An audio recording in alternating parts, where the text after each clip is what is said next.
जय गुरु जी। सत्संग बाय Jaya aunty on 9th September 2014। गुरु जी दया के सागर हैं, इनकी मेहर हर जीव पर बराबर होती है। जब हम किसी परेशान बंदे को देखते हैं तो झट से उसे गुरु जी के बारे में बताने की कोशिश करते हैं ताकि वो इन दुखों से राहत पाए। मुझे कई बार इस सवाल का सामना करना पड़ता है जो गुरु जी के पास नहीं आता है, क्या उस पर गुरु जी जो खुद महाशिव हैं मेहर नहीं होती है? मेरा भी जवाब वही है, शिव की ही सृष्टि है तो शिव की ब्लेसिंग्स तो सब पर होंगी, चाहे जो जहां से भी उन्हें पुकारे। पर यहाँ शिव गुरु रूप में है और अभी तक हम पढ़ते आए हैं कि गुरु का दिया हुआ आशीर्वाद भाग्य का लिखा भी टाल सकता है। जिस सृष्टि के विधान को यानी भाग्य में लिखे देवता भी नहीं हस्तक्षेप करते, हमारे गुरुजी हमारा पूरा लिखा ही एक क्षण में बदल देते हैं। 10% ही हमें सहना पड़ता है, बाकी 90% तो गुरुजी ले लेते हैं। गुरुजी हमें हमारे पापों के साथ स्वीकार करते हैं और धीरे धीरे हमें सही राह पर ले आते हैं।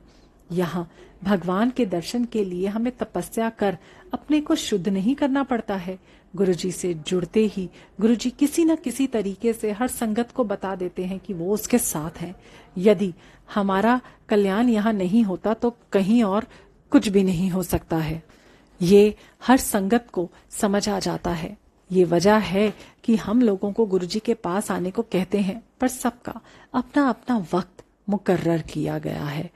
जिंदगी है तो सुख दुख तो लगे ही रहेंगे, पर कभी कभी हम ऐसे इंसान को देखते हैं जो हर दृष्टि से आपको नेक और भगवान की पूजा अर्चना में लगा दिखेगा, पर उसकी जिंदगी दुख और परेशानियों से भरी हुई दिखेगी। एक ऐसे ही भक्त ने मुझसे सवाल किया कि मैंने कितने पाप किए हैं पिछले जन्मों में कि मेरे दुखों का अंत ही नहीं होता है।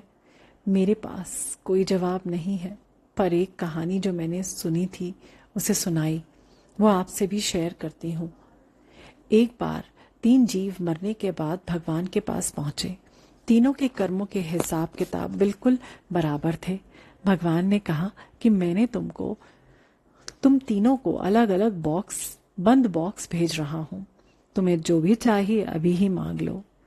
एक बार दरवाजा बंद हो गया तो तुम्हें कुछ भी याद नहीं रहेगा। तुम्हारी इच्छा पूरी होने के बाद ही तुम आजाद हो सकते हो। तीनों इंसान बनकर धरती पर आ गए। पहला बंदा बड़ा ही सुखपूर्वक जिंदगी काट रहा था, कोई तकलीफ नहीं थी उसे। दूसरे इंसान की जिंदगी सुख दुख से भरी हुई थी। आम आदमी की तरह कभी खुशियों की बाढ़ आ जाती तो कभी गम की हवा चलती, पर तीसरे इंसान की जिंदगी में दुख ही दुख भरे हुए थे। एक दुख से जैसे ही पार निकलने की चेष्टा करता, दूसरे दुख का पहाड़ टूट पड़ता। कितनी बार आत्महत्या का विचार भी करता, पर पता नहीं कहां से शक्ति मिलती कि वो जिए जा रहा था। तीनों इंसान अपनी जिंदगी काट कर भगवान के पास पहुंचे और अपने बारे में सवाल किया। भगवान ने कहा कि पहले वाले इंसान ने ये मांगा था कि भले ही मुझे और कई जन्म लेने पड़े अपने कर्म फल को भोगने के लिए, पर इस बार तो मैं ऐश पूर्वक जिंदगी ही मुझे दे दो, जो कि उसने जी।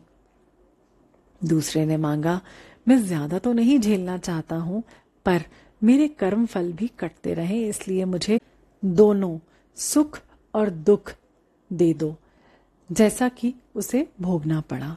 तीसरे ने कहा कि मैं बार बार जन्म मरण के चक्कर में नहीं फंसना चाहता हूं, इस कारण आप जितने भी कर्म फल हैं इसी जन्म में कटवा दो ताकि मैं आपके पास आ सकूं। इस कारण इसके जीवन में इतनी तकलीफ थी, पर ये मुझे याद करता रहा और अब ये मुक्त हो गया। यहाँ मेरा ध्यान तीसरे इंसान की तरफ है। मैंने ऐसे लोगों को देखा है जो भक्ति में डूबे हैं पर असहनीय दुख झेल रहे हैं, साथ ही साथ दुनिया का ताना भी सुन रहे हैं कि पता नहीं कितना पापी, बड़ा पापी है जो इतनी पूजा पाठ करने के बाद भी इतने दुख झेल रहा है। मेरा तो मानना है कि ये हमसे ज्यादा भाग्यशाली है जो जल्द से जल्द अपने कर्मों का भोग कर ज्योत में समा जाएंगे। गुरुजी की मेहर हो तो अलग बात है, वरना जहां पहुंचने में हम आम जीवन जीने वालों को पता नहीं कितने जन्म लग जाएंगे।